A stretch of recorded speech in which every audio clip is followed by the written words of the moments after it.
नमस्ते बच्चों। लाभ हानि प्रतिशत पर आधारित एक और प्रश्न, थोड़ा सा चेंज है इस प्रश्न में।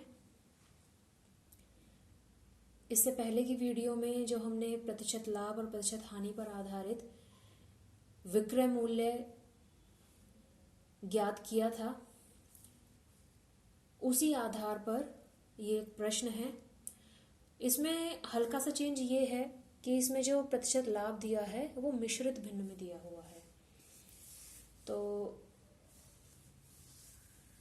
बस ये थोड़ा सा ही चेंज है, प्रश्न बिल्कुल वैसे ही होना है।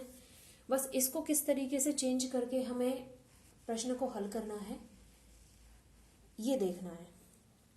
चलिए प्रश्न पढ़ते हैं। एक फर्नीचर विक्रेता एक अलमारी 4,000 रुपये में खरीद कर 12.5% लाभ लेकर राकेश को बेचता है। तो एक जो फर्नीचर वाला है वो एक अलमारी को 4,000 रुपये में खरीदता है और उसको 12.5% लाभ से किसको बेचता है? राकेश को बेचता है। राकेश ने वह अलमारी कितने रुपए में खरीदी? अब फर्नीचर वाला राकेश को बेच रहा है और राकेश क्या है? उस अलमारी को खरीद रहा है। तो इस प्रश्न को कुछ इस तरीके से समझेंगे। मान लीजिए आप कोई किताब लेने या कोई पेन लेने दुकानदार के पास गए हैं, दुकान पर गए हैं। मान लीजिए किताब लेने आप दुकान पर गए हैं, तो 50 रुपए की वो किताब है जो आप खरीदना चाहते हैं। दुकानदार ने वो किताब 40 रुपए की खरीदी है और कुछ प्रतिशत लाभ लेकर वो आपको 50 रुपए में बेच रहा है। तो उस किताब का जो विक्रय मूल्य है वो 50 रुपए है, लेकिन वो 50 रुपए किसके रेस्पेक्ट में है? दुकानदार के रेस्पेक्ट में, कि वो बेच रहा है अपनी किताब को आपको 50 रुपए में। तो वो 50 रुपए किताब का विक्रय मूल्य है। लेकिन जब आप देखते हो कि आप उस किताब को खरीद रहे हो, तो आपके रेस्पेक्ट में जब देखा जाएगा कि आपने वो किताब खरीदी है, तो वो किताब का हो जाएगा क्रय मूल्य। लेकिन दुकानदार के रेस्पेक्ट में वो होगा किताब का विक्रय मूल्य। तो यहाँ भी वही स्थिति है। फर्नीचर विक्रेता ने एक अलमारी खरीदी है 4,000 रुपए में, तो अलमारी का जो क्रय मूल्य है वो कितना है? 4,000 रुपए।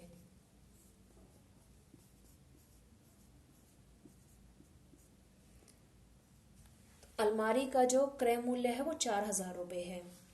जो प्रतिशत लाभ है वो हमारा 12.5% दे रखा है और 12.5% लाभ लेकर फर्नीचर को, जो अलमारी है, उसको राकेश को बेच दिया जाता है।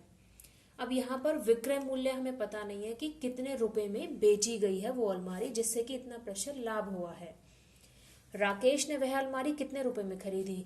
अब जो यहाँ पर बेची गई है वो यहाँ खरीदी गई है, तो दुकानदार के रेस्पेक्ट में यहाँ बेचा गया है अलमारी को और राकेश ने उस अलमारी को खरीदा है। तो राकेश ने कितने रुपए में वो अलमारी खरीदी है? तो वैसे तो खरीदने का मतलब क्रय मूल्य हुआ, लेकिन यहाँ पर दुकानदार के रेस्पेक्ट में देखा जा रहा है कि वो अलमारी कितने में बेची गई है। तो विक्रय मूल्य हमें ज्ञात करना है। तो अलमारी के विक्रय मूल्य की जो वैल्यू है वो एक्चुअल में राकेश के लिए अलमारी की खरीदने की कीमत है, कि कितने में उसने अलमारी को खरीदा है। आशा करती हूँ बात समझ में आ गई होगी। अब यहाँ प्रतिशत लाभ कितना दिया हुआ है?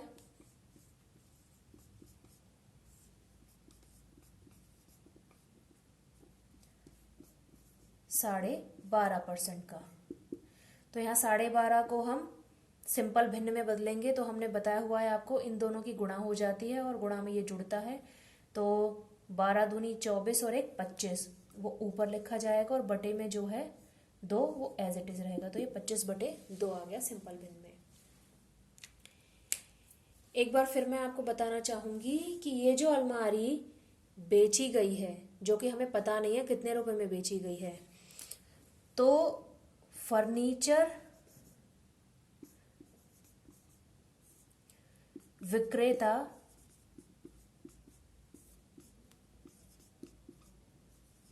बेच रहा है अलमारी को, ठीक।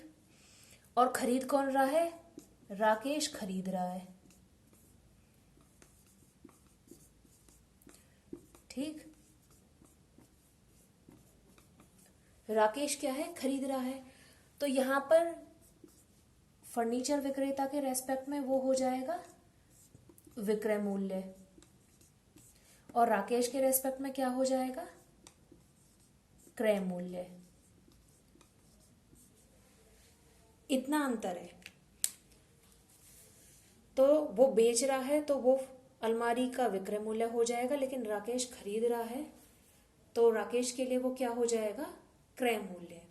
तो एक्चुअल में जो हम विक्रय मूल्य निकालेंगे वो ही राकेश के लिए क्या होगा? अलमारी का क्रय मूल्य। बस इतनी बात है कि जो विक्रय मूल्य होगा वो ही क्रय मूल्य हो जाएगा राकेश के लिए, क्योंकि हमसे पूछा गया है कि राकेश ने वो अलमारी कितने रुपए में खरीदी, जबकि पहले प्रश्नों में ये पूछा जाता था कि फर्नीचर विक्रेता ने वो अलमारी कितने रुपए में बेची, या फिर उस अलमारी का विक्रय मूल्य बताना होता था।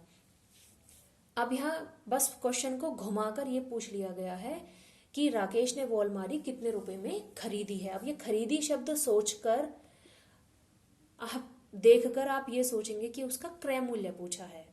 नहीं, थोड़ा ध्यान से प्रश्न को समझेंगे कि अलमारी बेची गई है, जो फर्नीचर विक्रेता ने बेची है राकेश को, तो उस अलमारी का विक्रय मूल्य है।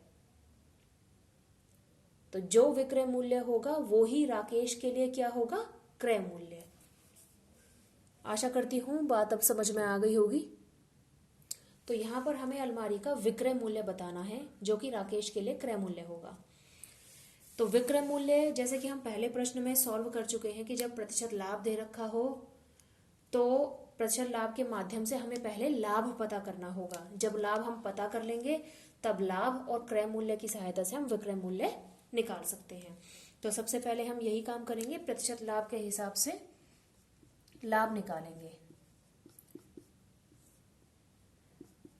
तो प्रतिशत लाभ होता है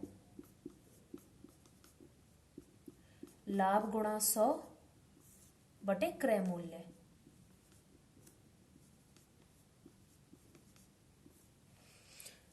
तो यहां प्रतिशत लाभ की वैल्यू दे रखी है 25 बटे 2 बराबर, यहां लाभ है तो लाभ ऐसे ही रहेगा, लाभ गुणा 100 बटे क्रय मूल्य कितना दिया हुआ है? क्रय मूल्य दे रखा है 4000। अब यहाँ पर जो वैल्यू कैंसिल होनी है उन्हें कैंसिल कर देंगे। देखिए इन दो जीरो से ये दो जीरो कैंसिल हो जाएंगी। अब हमारा काम क्या होगा? यहाँ लाभ बचा है 40 बचा है, यहाँ 25 है और यहाँ 2 है। तो इन वैल्यूज की आपस में क्या करेंगे? अब हम तिरछी गुणा करेंगे, जिसे तिर्यक गुणा भी कहते हैं। तो 2 की गुणा लाभ में हो रही है, लाभ गुणा 2 बराबर है 25 की 40 में गुणा करनी है, 25 गुणा 40।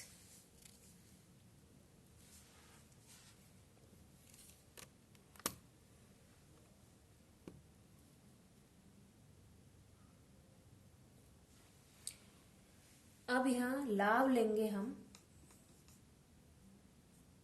तो लाभ के साथ ये जो गुणा में 2 है ये बराबर के वाली वैल्यू के बटे में आ जाएगा। इस तरीके से लाभ के साथ जो गुणा में दे रखी है वो दूसरी वैल्यू के बटे में चली जाती है। तो यहां हम वैल्यूज को कैंसिल करेंगे, कट करेंगे।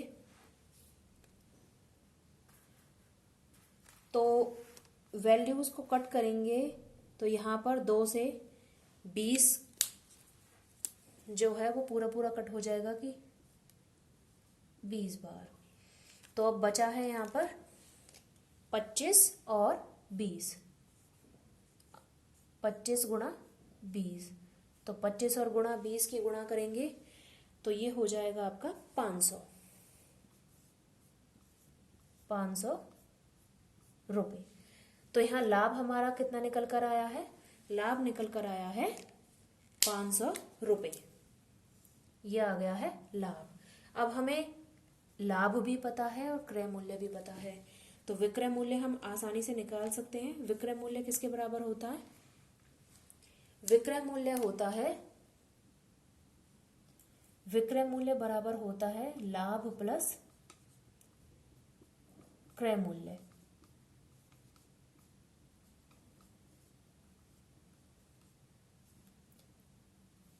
विक्रय मूल्य बराबर होता है लाभ प्लस क्रय मूल्य। लाभ निकल कर आया है 500 रुपए और क्रय मूल्य है हमारा 4000 रुपए। तो विक्रय मूल्य कितना आ गया? इन दोनों को जोड़ देंगे, 4500 रुपए। तो ये विक्रय मूल्य निकल कर आ गया है 4500 रुपए। इसका मतलब फर्नीचर वाले ने अलमारी को राकेश को बेचा है 4500 रुपए में। तो अलमारी का विक्रय मूल्य हो गया 4500 रुपए। अब राकेश की बात करें कि राकेश ने वो अलमारी कितने रुपए में खरीदी है, तो राकेश ने वो अलमारी खरीदी है 4500 रुपए में। क्योंकि अलमारी राकेश ने खरीदी है और फर्नीचर वाले ने राकेश को बेची है, तो फर्नीचर वाले के लिए तो वो 4500 रुपए अलमारी के बेचने की कीमत हो गई, और राकेश ने उस अलमारी को खरीदा है तो वो राकेश के लिए अलमारी की खरीदने वाली वैल्यू हो गई कि राकेश ने इतने रुपए में वो अलमारी खरीदी है और फर्नीचर वाले ने इतने रुपए में अलमारी को राकेश को बेचा है। तो ये हमारा आंसर निकल कर आ गया कि राकेश ने वह अलमारी 4500 रुपए में खरीदी है। ये हो गया आंसर। आशा करती हूं आपको प्रश्न समझ में आ गया होगा।